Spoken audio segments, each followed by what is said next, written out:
Dans cette seconde partie de notre formation, nous allons voir comment analyser les données de caméra trap en utilisant le langage de programmation R.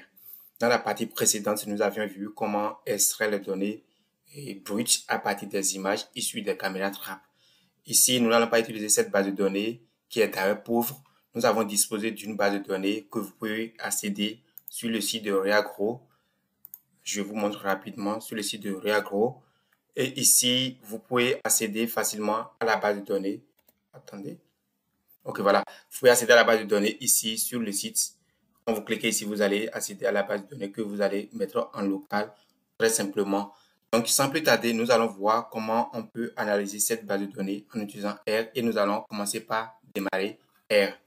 Moi, j'ai déjà R et R Studio installé. Nous n'allons pas voir dans cette formation comment installer. C'est supposé que vous avez déjà de prérequis et vous savez un peu à quoi ressemble R et comment ça fonctionne à peu près R. Donc, sans plus tarder, on va démarrer R Studio.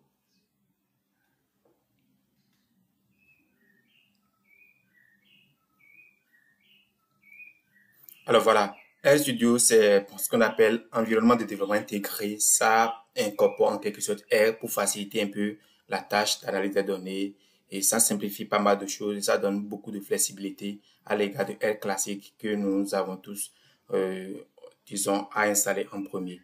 Donc, moi, je suis dans un projet ici. Je vais commencer par créer un projet qui va ériger toutes les ressources que nous aurons à utiliser le long de notre formation. Donc, je vais cliquer sur cette petite icône où j'ai Create a Project.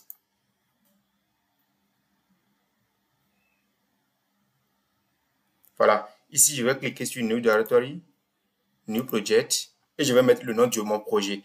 Par défaut, tous mes projets, j'ai déjà personnalisé. Tous mes projets se trouvent à la racine et sur le disque T dans le dossier R Project où j'ai tous les projets. Donc, quand je vais créer le projet va partir directement dans ce dossier. Si vous voulez changer, vous pouvez cliquer sur Browse ici, Browse et naviguer pour aller choisir le dossier dans lequel tous vos projets seront érigés comme moi. Donc ici, je vais commencer par nommer mon projet. Je vais nommer ça par exemple Camera Trap Data Analysis. Juste comme ça. Je ne suis pas obligé de mettre tout ceci. C'est juste qu'il faut que le nom reflète réellement le projet sur lequel on travaille. Donc ici, je vais garder comme ça. Attention, c'est Camera Trap Data Analysis. Je ne vais pas expliquer en détail tout ce qui est ici, mais juste il faut savoir que cette case, si je coche, je vais créer, disons, un répertoire ou bien un dépôt GitHub sur lequel je peux rapatrier tout mon code. Je peux faire ça après, je ne suis pas obligé de l'activer dès le départ ou bien de configurer ceci dès le départ. Use around with this project, c'est en quelque sorte quand je coche ceci, tous les paquets que j'ai déjà installés sur mon projet et ne seront plus accessibles. Et si je veux utiliser un package R dans ce projet, je serai obligé d'installer au sein de ce projet. Donc, c'est à quoi ça ressemble. C'est beaucoup plus pratique quand on veut travailler sur un projet un peu grandiose, un peu particulier, où on ne veut pas avoir des conflits de package et ainsi de suite. Je ne vais pas rentrer dans les détails non plus. Je vais rester ici. Donc, je vais cliquer sur Create Project.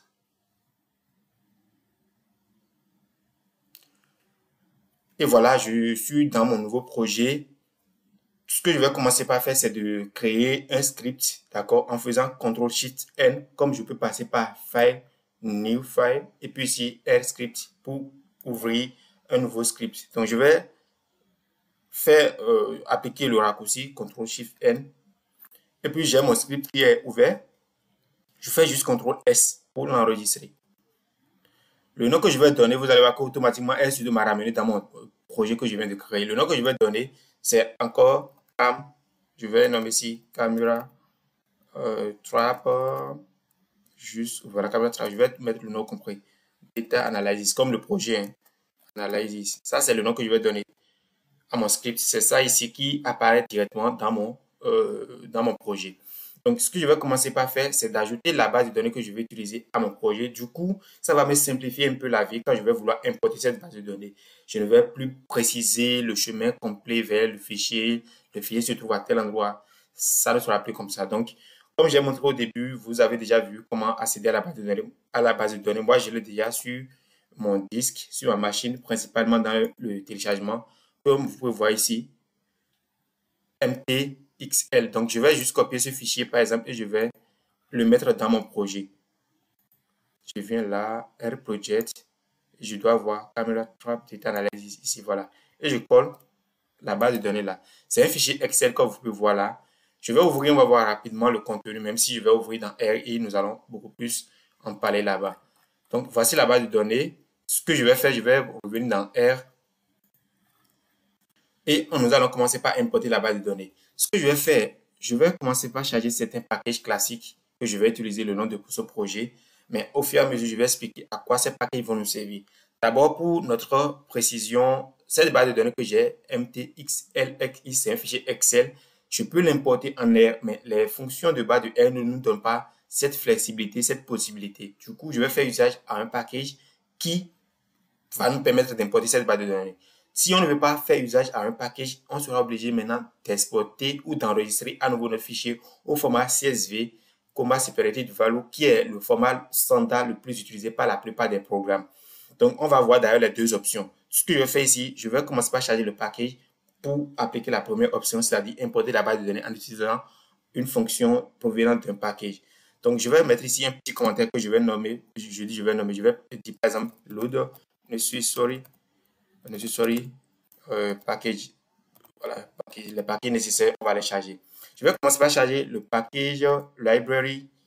Je mets library read XL. Comme vous pouvez voir là, je vais agrandir un peu ceci pour que nous puissions avoir une apparence un peu intéressante. Je vais agrandir la taille de la police. Je mets ça sur 14. Voilà, c'est mieux. 14, c'est mieux. Donc, j'ai ici library read XL. Je vais charger le package.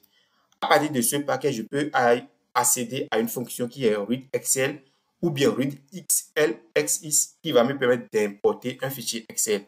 Donc, je vais descendre un peu. Je vais mettre un petit commentaire encore. Je vais dire import data with read XLSX. Donc, ça, c'est la fonction que nous allons utiliser ici. Donc, je vais créer un objet que je vais nommer cam juste comme ça, pour des caméras data. Donc, à cet objet, je vais assigner la base de données que je veux importer en utilisant la fonction readXLX. readXLSX, voilà. Donc, je mets read et underscore. Je peux utiliser read Excel directement, comme je peux utiliser read XLSX que j'ai précisé tout à l'heure. Les deux fonctions vont nous permettre d'importer la base de données sans problème. Donc, je vais utiliser, par exemple, ceci que j'ai déjà précisé. Donc, la première des choses, c'est de fournir le chemin qui va vers mon fichier. D'accord? Le chemin ici, c'est ce que je suis dans un projet et le fichier se trouve, la base de données se trouve à la racine de mon projet. Je n'ai pas besoin de préciser le chemin long. Donc, je vais juste mettre entre guillemets le nom de la base de données en précisant l'extension de ma base de données. Et c'est tout. Quand je vais exécuter ce code, je vais importer très facilement ma base de données. Je fais comme ça et la base de données est importée. Comme on peut voir ici, j'ai 815 observations et 17 variables. Si je clique sur cette petite icône de tableau ici, je vais voir ici la base de données avec tout le contenu. Je vais revenir sur ça plus tard en expliquant brièvement à quoi ça ressemble, ce que ressemble chaque variable. Alors ici, je vais appliquer la seconde option, espérant et supposant que nous n'avons pas de package XL et nous voulons importer cette base de données à partir des fonctions basiques de R. Donc ici, ce que je vais faire, je vais revenir dans mon projet, je vais l'ouvrir et je vais ouvrir la base de données et je vais l'enregistrer au format CSV. Je fais File, Save As. Ici, je vais changer juste l'extension. Je clique là, je vais prendre CSV UTF-8, voilà, et comma délimité. Donc, je vais prendre cette extension, je vais cliquer sur Save. Si je viens dans mon projet, j'aurai désormais la base de données au format Excel encore. Donc, je vais importer cette base de données de la même manière. Je vais garder le même objet comme data, comme ça, parce que je vais écraser le nom existant. Hein. Je vais écraser le nom qui est ici. Donc, l'importation que je vais faire va remplacer ce qui existe déjà. Donc, ici, je vais utiliser la fonction read CSV directement. Et ici, je vais préciser file, le fichier, et je vais mettre encore entre guillemets MT. Cette fois-ci, c'est CSV. Et j'exécute. Quand j'exécute, la base de données est importée. Vous n'avez pas vu le changement, mais toujours est-il que ce que je viens de faire a écrasé l'objet précédent. Donc, nous avons plutôt la même chose ici. Comme on peut voir, que ce soit read XLSX ou bien read CSV, nous avons importé notre base de données. Donc, c'est ce que nous avons vu ici très rapidement, comment importer les bases de données. Nous allons garder comme ça et on va continuer. Quand on importe une base de données, c'est de vérifier la structure de la base de données. Je vais ici mettre un petit commentaire encore. On va mettre check data structure. C'est juste pour voir les modes des variables que nous avons. Est-ce que ça représente, ça correspond réellement à ce que nous avons besoin. Donc, pour ceci, je vais mettre juste STL pour dire structure et je mets ma base de données, Amtrap, et j'exécute. Si j'exécute ceci, on peut voir ici cette sortie qui montre ce que représente chaque colonne. La colonne ici, je vais expliquer tout à l'heure ce que représente chaque colonne, mais c'est comme ça que nous allons vérifier. Est-ce que chaque colonne représente en quelque sorte à quoi on s'attendait? Est-ce qu'une colonne contient des variables quantitatives et des valeurs plutôt quantitatives et elle ne reconnaît pas des valeurs qualitatives? C'est ce qu'il faut faire. Nous, on va garder ça comme ça et je vais revenir ici expliquer d'abord et à quoi représente chaque colonne.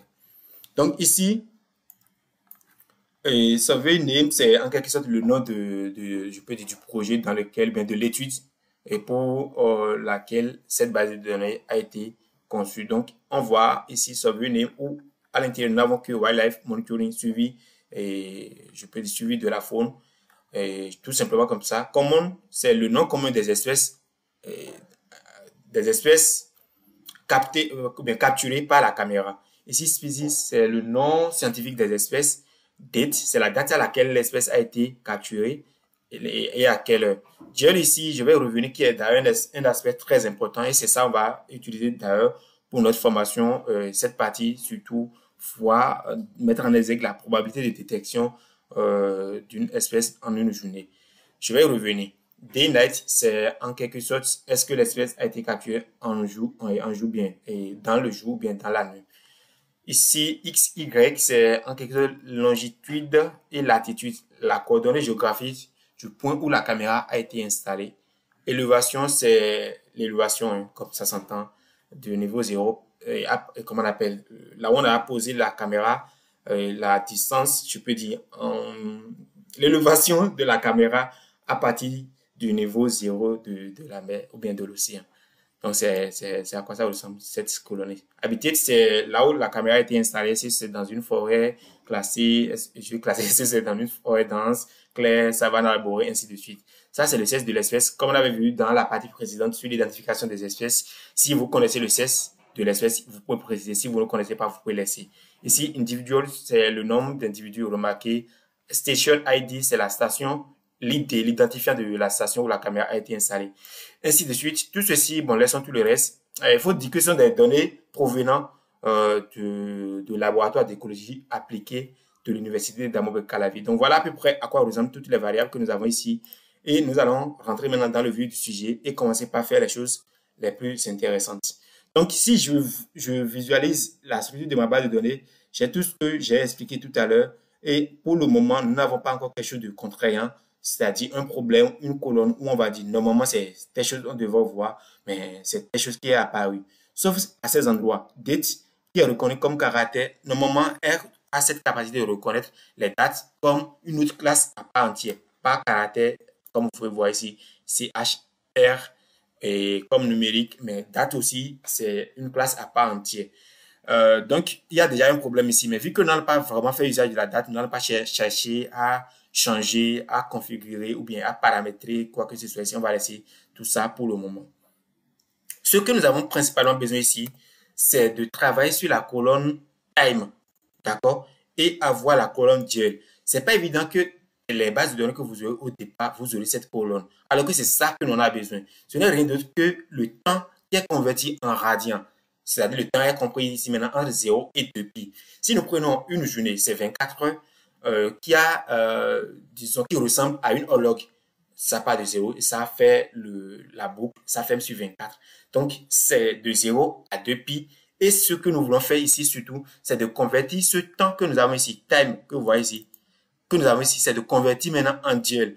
Comme j'ai dit, c'est pas évident que dans les bases de données qu'on va nous envoyer, que nous aurons de base, on aura ça. Mais on va voir ici comment est-ce qu'on peut quitter cette colonne time pour avoir la colonne GL. On va faire un peu de gymnastique, vous allez voir, c'est très simple, il n'y a rien de compliqué. Donc, qu'est-ce qu'on va commencer par faire? Je vais créer par exemple une colonne ou bien une variable que je vais nommer, je vais mettre ici, create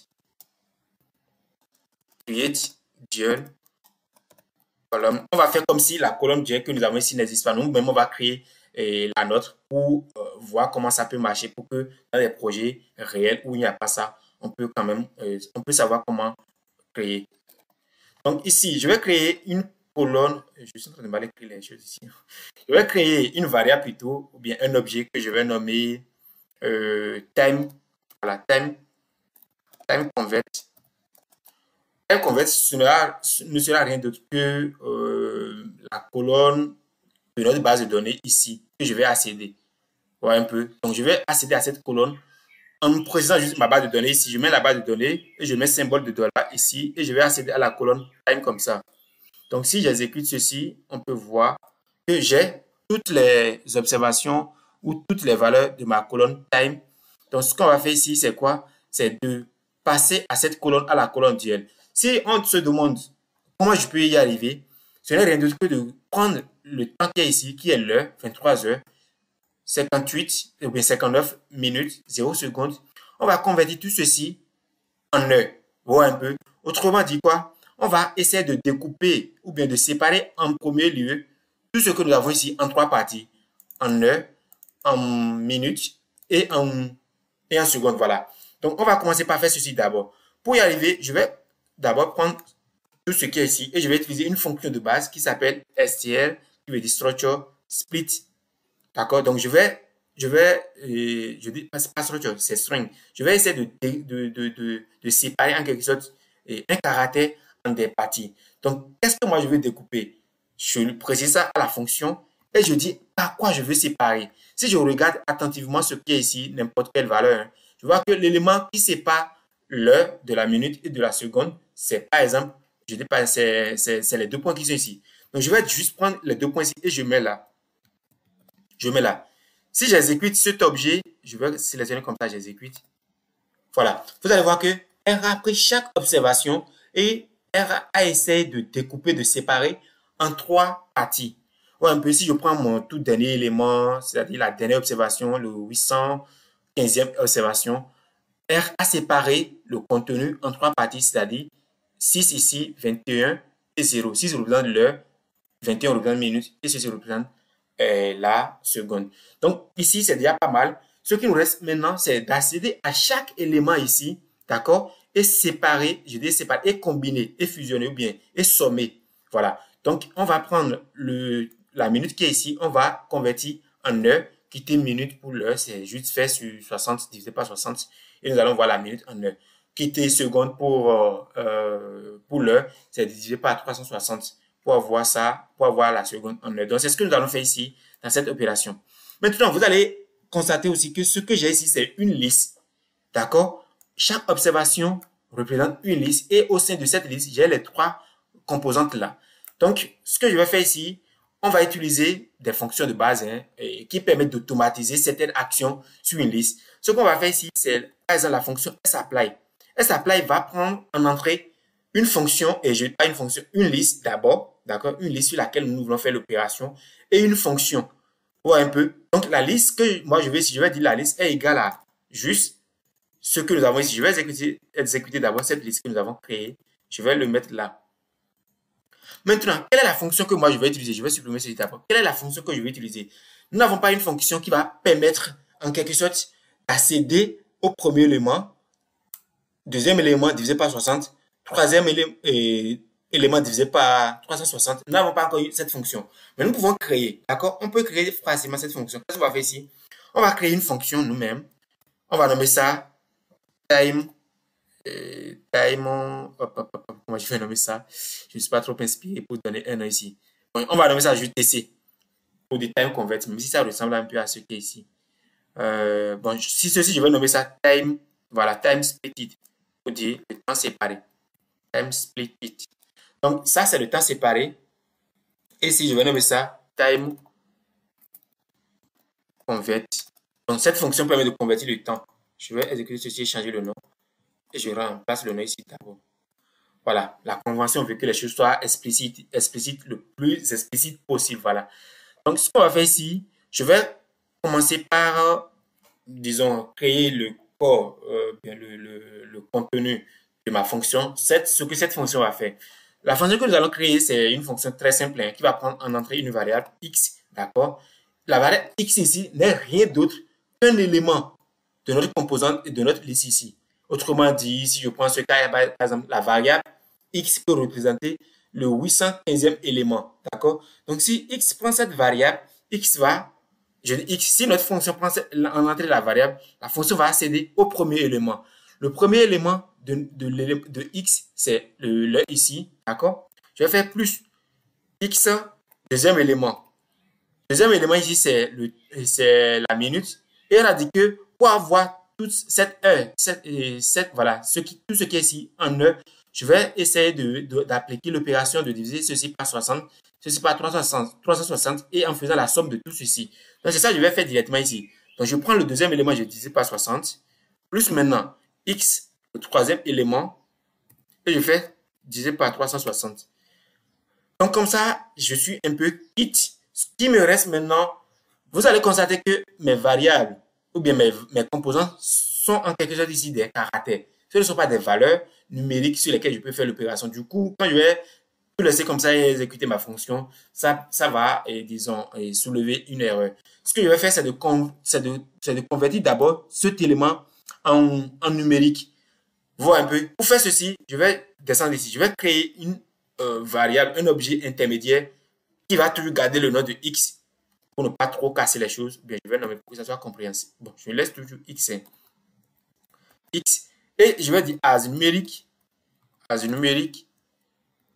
x. Autrement dit quoi? La fonction va prendre le x là et va l'éjecter dans la fonction as numérique pour convertir ça en numérique. Elle va convertir en numérique, mais quand elle va convertir en numérique, elle va éjecter toute cette valeur en x encore. Ouais, un peu, c'est pour ne pas créer d'autres variables, bien plusieurs variables intermédiaires que nous voulons garder juste toujours par x comme ça pour avoir une seule variable ou bien un seul objet. Donc, c'est ce que nous avons ici.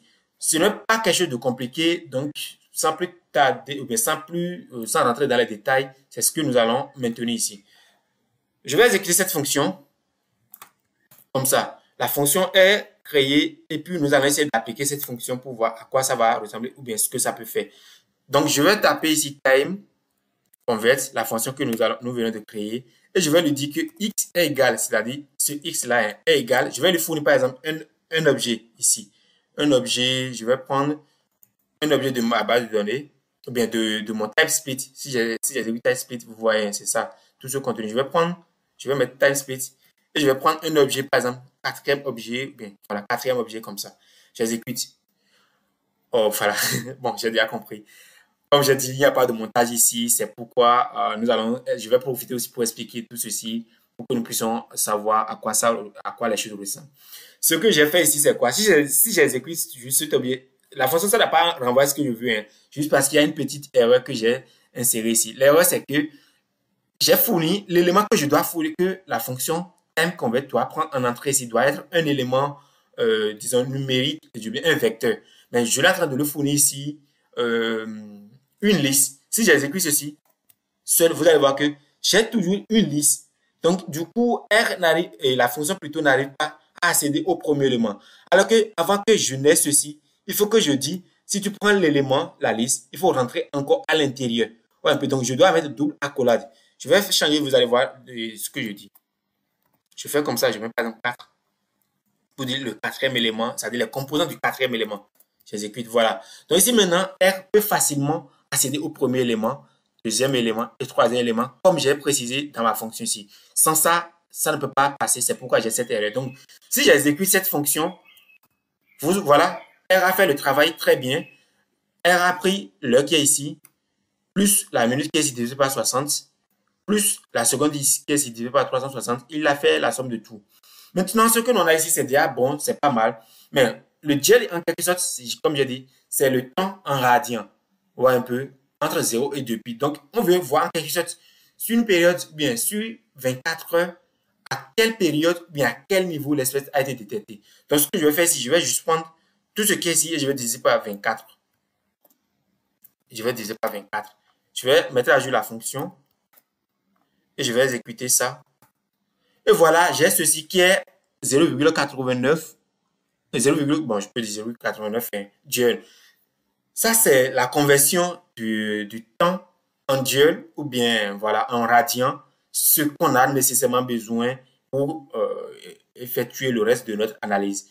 Donc, c'est le chemin, je peux dire, c'est bon, c'est pas long, mais ça vaut le coup plutôt d'expliquer à quoi ça va. Donc, si je prends par exemple le tout premier élément du time, la toute première heure dans ma base de données, j'exécute, nous avons 0,29. Si je viens dans ma base de données ici et je regarde duel, nous avons 0,29 exactement. Si je mets ici le deuxième élément, le deuxième temps, j'exécute, nous avons 0,24. Si je viens ici, nous avons également 0,24. Donc, la fonction a marché très bien. Cette fonction permet de convertir le temps en radian. Il faut que je le dise comme ça parce qu'on a besoin de cette conversion pour continuer avec le reste. Alors, qu'est-ce qu'on va faire ici? Je supprime ça. C'est juste pour tester la fonction là. Ce que nous venons de faire, ça a marché. Donc, on va utiliser sapply, on va le dire. Il faut prendre maintenant cette liste que nous avons en haut ici, cette liste. Et sur chaque élément de cette liste, il faut nous appliquer cette fonction que nous avons créée. Si j'exécute ceci maintenant, vous allez voir que sapply va appliquer ce changement, cette conversion sur toutes les variables automatiquement. Sur tous les temps, les times automatiquement. J'exécute. Il y a toujours le problème qui persiste. Missing function. Je vais mettre ici fond. Qu'est-ce qui ne va pas? Argument X. Ok. Attention. Ici, c'est le X. Voilà. C'est pas liste, c'est X. Donc ici, j'ai le temps, tout est converti. Et tout ce que vous voyez ici, c'est ça qui se trouve dans la base de données ici. Vous voyez un peu, c'est ça qui se trouve dans la base de données, dans la colonne duel. Ce qu'on va faire ici, nous on va assigner tout ceci à un objet qu'on va nommer par exemple notre DL. D'accord? On nomme ça comme DL. Notre propre DL, hein, j'exécute. Ce qu'on va juste faire maintenant, c'est d'ajouter cette colonne DL à notre colonne, à notre base de données. Tout simplement en faisant cam, data, symbole de dollar, je mets DL et je lui dis juste de mettre le DL que nous avons créé tout à l'heure. Donc, j'ai créé une colonne DL qui va prendre les valeurs de cet objet DL que nous avons créé. Si j'exécute et je viens dans ma base de données encore, vous allez voir désormais j'ai 19 variables qui est ici, la colonne est ici. Voilà. Donc, c'est juste pour voir comment les choses marchent. Et puis, dans votre quotidien, bien dans vos projets réels, vous saurez comment procéder à la conversion. Voilà, et nous avons déjà fait pas mal de choses intéressantes. On va passer maintenant à la visualisation, bien à l'analyse des données. Ici, on va voir comment on peut faire, disons, plotter, visualiser ce qu'on appelle pattern activity, où on va utiliser quelle density pour voir à quelle période de la journée l'espèce est beaucoup plus active. Donc, sans plus tarder, je remonte. Pour ceci, nous allons utiliser d'autres ressources. On va utiliser le package Human Library, le package Overlap. D'accord? On va utiliser le package Overlap qui va nous permettre de jouer un peu avec tout ce qui est ici. Ce qu'on va commencer par faire, je vais faire ce travail en commençant par, je vais mettre ici Overlap, Overlap, Analysis. Donc ici, nous allons voir l'analyse d'Overlap, bien un peu je peux dire, je ne sais pas comment traduire, mais en fait, en quelque sorte, le temps passé par une espèce ou par plusieurs espèces ensemble, ainsi de suite. Donc, c'est ce que nous allons voir. Ce qu'on va faire ici, c'est que on va travailler par espèce. Donc, je vais commencer par sélectionner les espèces d'intérêt. Si je viens dans ma base de données, je peux faire quelque chose pour avoir toutes les bases et toutes les espèces que j'ai dans ma base de données. Je vais utiliser par exemple la fonction unique et je vais dire d'aller dans ma base de données, comme data, je mets un symbole de dollar comme ça et j'accède à species. Et je fais comme ça. Voici toutes les espèces que j'ai dans ma base de données. Ornitholopus, alpha qui est alvac, et Crocodilus, Niloticus, ainsi de suite, Crocuta, ainsi de suite. Donc, on va peut-être travailler sur la première espèce, sur Geneta aussi, par exemple. Donc, c'est ce qu'on va voir ici. Je vais commencer par sélectionner les espèces d'intérêt. Ça, j'ai pas besoin de ça. C'est juste pour voir les espèces que j'ai dans ma base de données. Ce que je vais faire ici, je vais créer un objet que je vais nommer O affaire. Pour dire Ornitholopus affaire. Donc, ce que je vais faire ici, je vais créer une base de données qui va contenir uniquement les informations relatives à Ornitholopus affaire ou bien avat. Ce que je vais faire, je vais utiliser par exemple la fonction subset D'accord? Cette fonction subset va nous permettre en quelque sorte de prendre en entrée une base de données. Je vais dire x égale la base de données que j'ai. Ici, c'est CamTrap. Et je vais faire un filtre. Le filtre que je vais réaliser, c'est sur les espèces. Donc, je vais appliquer un filtre sur la colonne species. La colonne species est dans ma base de données. Et je vais dire, je veux seulement là où species est égal. On met double égalité ici pour appliquer une logique. Donc, je vais dire là où j'ai species égale à, je vais copier ceci au lieu de plus à faire, je mets là. Donc, si j'exécute ceci, je dois avoir un objet au lieu de au à faire qui contient 265 observations et qui porte uniquement les informations relatives sur l'espèce Ornitholopus à faire. Comme vous pouvez voir ici, dans ce registre, je n'ai ici maintenant que d'Ornitholopus à faire. Donc, c'est comme ça on va maintenir cet objet. Ce que je vais faire ici, je vais utiliser la fonction over ou bien density, par exemple la density plot, d'accord? Density plot. Density plot va nous montrer ce que nous voulons faire réellement, hein, c'est-à-dire la probabilité de détection de l'espèce ou à quelle période l'espèce est beaucoup plus active. Ce qu'on va faire, cette fonction provenant de overlap, density plot provient de overlap, faut préciser. Cette fonction va prendre en entrée l'espèce A, l'espèce sur laquelle nous voulons travailler, mais pas l'espèce en son nom comme ça. Hein. Cette fonction va prendre le temps que nous avons déjà converti en radian, d'accord, sur notre espèce. Voilà un peu. Je peux aussi venir dans l'aide de la fonction et nous allons tous parcourir et vous allez voir aussi à quoi ça ressemble. Donc, si je viens ici, vous allez voir, density plot prend en entrée A et A. A ici, c'est un vecteur de temps d'observation en radian exactement, qui est compris entre 0 et 2pi. Donc, ça doit contenir au moins 2 observations. C'est pas là le problème. On a jusqu'à 265 observations. Ça va déjà. Donc, je mets ici, je vais commencer par préciser A égale. Je vais mettre ici O à fait. O à fait. Ça, c'est ma base de données. Et je vais accéder à cette colonne de DL. Je peux utiliser notre DL hein, comme je peux utiliser le DL existant. Mais vu que c'est nous qui avons créé notre chose, je vais prendre notre DL. Donc, ça, c'est le premier élément. Ici, score, c'est en quelque sorte la graduation. Je vais laisser comme ça. Et si c'est en 24 heures que nous voulons garder, par défaut, c'est ce qui est maintenu. Ou bien on veut avoir la labellisation avec pi. Moi, je vais laisser par défaut pour que nous ayons score en heures, c'est-à-dire par exemple 6 heures, 18 heures, 20 heures, 24, ainsi de suite. Donc, je vais laisser cet argument de la fonction comme ça. X center. X center, je vais revenir. C'est pour dire, est-ce que notre, je peux dire, pattern activity que nous voulons faire va se centrer sur menu ou bien midi. Pour détecter ceci, je vais visualiser, on va voir à quoi ça ressemble et à quel moment il faut décider quelle, disons, modalité il faut utiliser. Je vais laisser ça comme ça et en évoluant, je vais expliquer le reste par la suite. Donc, je peux exécuter déjà ceci. Voilà. Quand j'exécute juste dans ce type plot, je l'ai fourni en entrée le temps hein, en radian que nous avons pour notre espèce Ornitholopus à faire. J'ai le temps ici. Je vais zoomer un peu, nous allons voir. Ici, sans réfléchir, vous voyez clairement que cette espèce est beaucoup plus active, à partir de, je peux dire à partir de 22 heures. Parce que si j'ai 18 heures, si je quitte midi pour 18 heures, ça fait banalement 6 heures.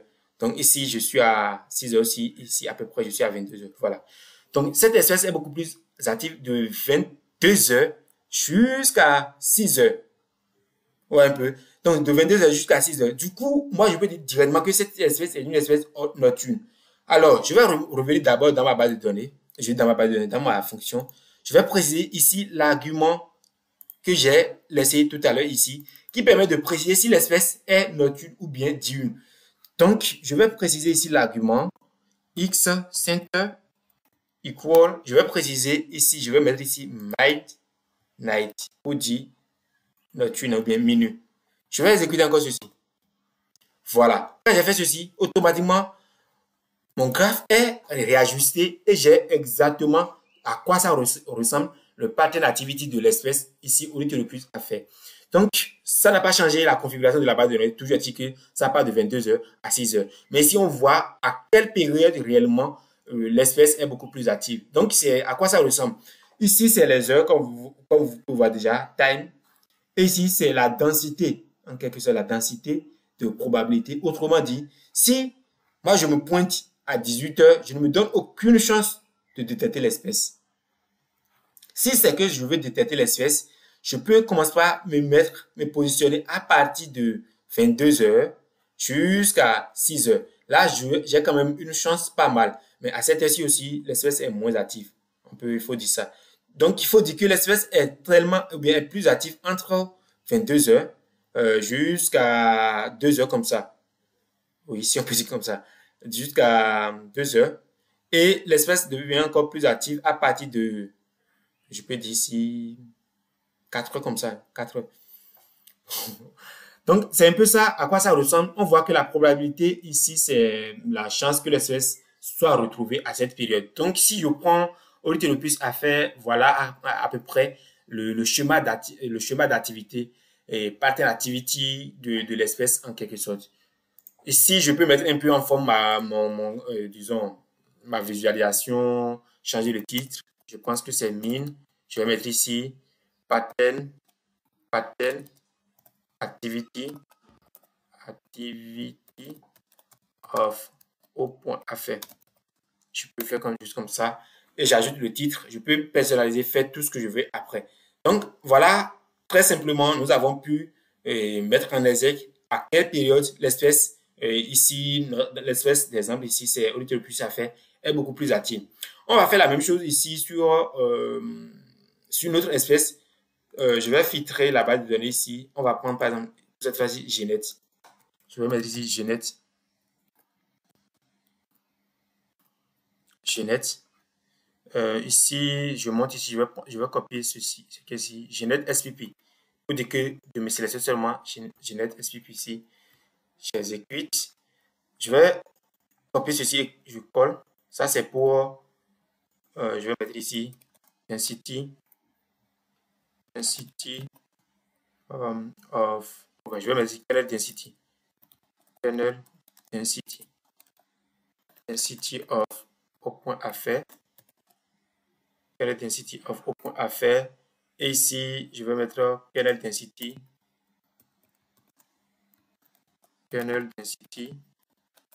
of Geneta.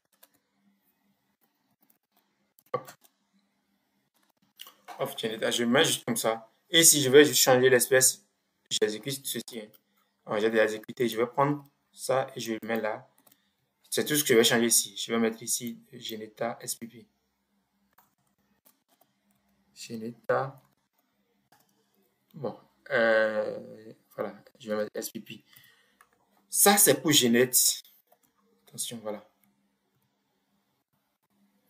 Ça, c'est pour Genette. Je vais exécuter, on va voir aussi la sortie. Mais avant de faire ça, je vais enlever d'abord cet argument. On va voir si c'est une espèce d'une ou bien l'autre une.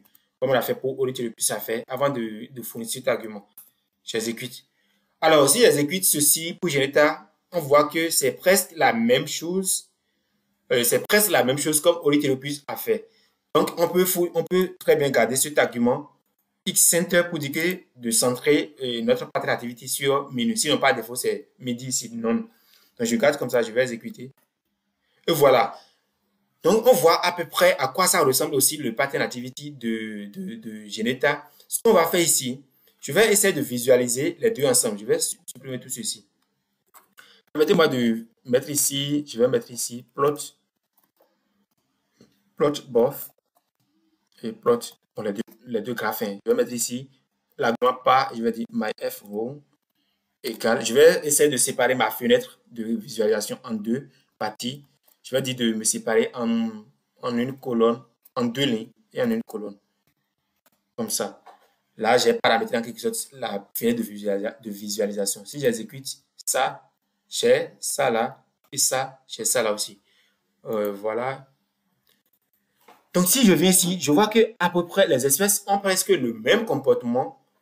Du coup, je peux conclure que si je me mets à observer et au lieu qu'il y ait le plus à faire, je me donne encore la même chance, ou bien je me donne presque, oui, voilà, je veux dire comme ça, la même chance d'observer également Geneta. Donc, ces deux espèces cohabitent, on peut dire la même aire, partagent la même aire et la même heure, si je peux dire comme ça. Mais visuellement, on voit ici que ça peut ne pas être, disons, entièrement la même heure. Donc, on va faire ce qu'on appelle l'analyse de overlap proprement dit pour voir en quelque sorte quel est ce temps partagé en commun ou bien si c'est que je veux me donner vraiment la chance d'observer les espèces, d'accord, les deux espèces, à quel pourcentage je peux les observer les deux simultanément. Autrement dit, à quelle probabilité je peux observer ces deux espèces simultanément. Pour faire ceci, on va encore procéder d'abord par une visualisation graphique. D'accord? On va visualiser ces deux espèces sur le même graphe. Ici, j'ai fait séparément l'un en haut et puis l'autre en bas, mais on va les ajouter tous sur le même graphique pour voir les partager, ce qu'ils ont de commun réellement.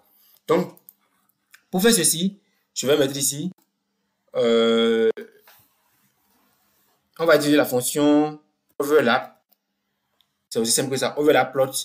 Overlap plot va prendre en entrée A, qui est la première espèce, bien le temps de la première espèce. Je vais fournir ici. Notre première espèce, c'est Ornithopus.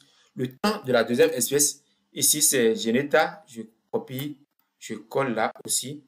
Si j'exécute déjà cette de là, j'aurai une sortie. Je vais exécuter. Attention, je vais réactualiser parce que j'avais séparé ma fenêtre. Du coup, ça revient en bas.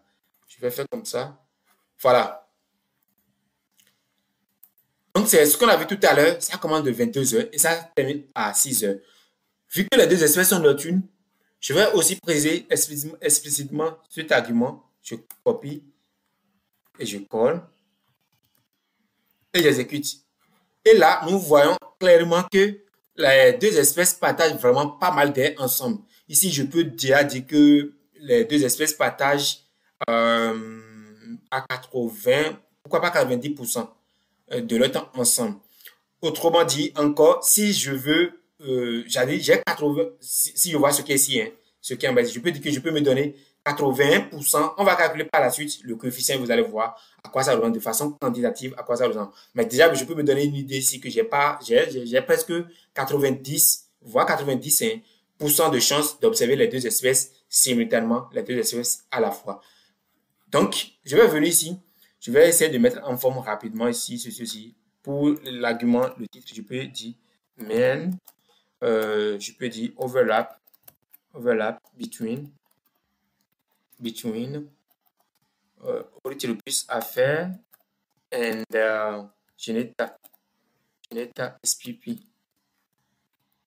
Alors, j'exécute. Ce qu'on va faire ici, on va passer maintenant à la visualisation de ces deux. Bien, ce qu'on va faire d'abord, on va ajouter une légende parce qu'ici, on ne voit pas clairement à quoi ressemble, qu'est-ce qui est ici, Ornithopus, qu'est-ce qui est Genetta, on ne sait pas trop. Donc, on va essayer d'ajouter une petite légende à notre graphique. Ça, c'est pas nécessaire, mais comme ça vaut aussi le coup de montrer à quoi ça va ressembler parce qu'on ne sait pas trop quelle est la courbe qui représente et pas telle activité, bien quelle densité de Ornithopus ou de Genetta. Pour ceci, je vais utiliser, ou bien je vais venir ici. Je vais ajouter quelques arguments et nous allons changer par exemple les couleurs qui sont ici. D'accord, les couleurs qui sont ici. Je vais venir ici, je vais mettre line type. Line type ici, c'est le type de ligne que je vais utiliser. Le type de ligne, par exemple, pour mon premier et pour l'espèce A, je peux utiliser un type de ligne en deux. De là va changer le type. Est-ce que c'est un pointillé? Est-ce que c'est ligne pleine? Ainsi de suite. Et pour la deuxième espèce, je peux utiliser un type de ligne numéro 6. Je vais juste exécuter comme ça pour voir les types de lignes. Je vais utiliser ici line weight. Line weight, c'est en quelque sorte l'épaisseur des lignes. Je vais dire que la première ligne aura pour épaisseur, ou bien les deux lignes simultanément auront pour l'épaisseur de 0.5. Et line color, je pense que c'est l'argument line color. Voilà.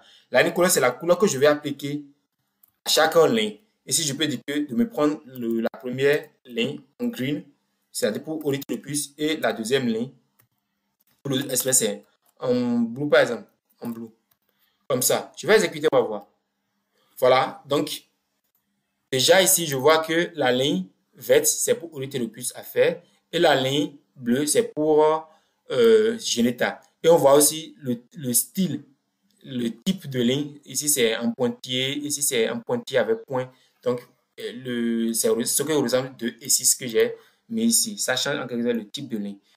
Je vais ajouter la légende ici en utilisant la fonction legend, mais si on ne va pas aller trop dans les détails de personnalisation de graphique, du graphe plutôt. Ici, je vais dire que le graphe va rester, mais la légende va rester de côté à gauche, left.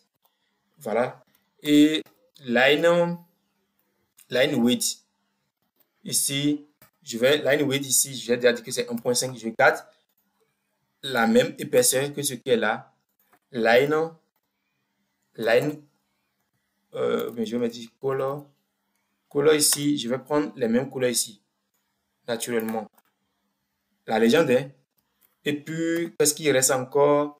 Legend même, voilà, la légende, c'est le nom. La première espèce, c'est, je vais mettre ici au point affaire. Et puis la deuxième espèce, je vais mettre ici Geneta SPP. Je vais exécuter ceci, on va voir. Et voilà, donc j'ai mon graphe ici avec la légende à côté qui montre. On ne va pas rentrer dans les détails. Donc on va juste rester là. C'est pour voir tout ce qu'on peut faire. Donc, ce qu'on va faire ici, nous avons tout ceci, ça va, on voit la superposition, les partagés, le temps partagé ensemble et tout. Donc, on peut voir de façon quantitative à quel degré nous avons cette superposition. Donc, je vais mettre ici Computer Overlap Coefficient. Voilà, coefficient. Donc, je vais juste descendre ici. Pour faire ceci, c'est aussi simple que ça. La fonction ou bien le package overlap que nous sommes en train de viser dispose de la fonction overlap estimate, une estimation de la quantité ou bien le coefficient de superposition. Tout ce que j'ai besoin ici, c'est de copier bêtement ces deux éléments et je les mets encore là. Maintenant, il y a une précision, il y a quelque chose de très intéressant ou bien très nécessaire qu'il faut savoir. Il y a ce qu'on appelle l'estimateur. Les estimateurs, nous avons l'estimateur θ1, θ2, θ3, θ4. Je ne vais pas rentrer dans les détails. Je vais venir ici dans l'aide de la fonction. Vous allez voir cette précision. Donc, il y a l'argument qui est type, le type d'estimateur que nous voulons utiliser. Il faut noter que il est recommandé d'utiliser le type, bien l'estimateur θ4 si les deux échantillons ont une taille supérieure ou égale à 50. Au moins 50. Vous voyez un peu. Et c'est pas seulement un échantillon. Si je prends l'espèce A doit avoir au moins une taille supérieure à 50.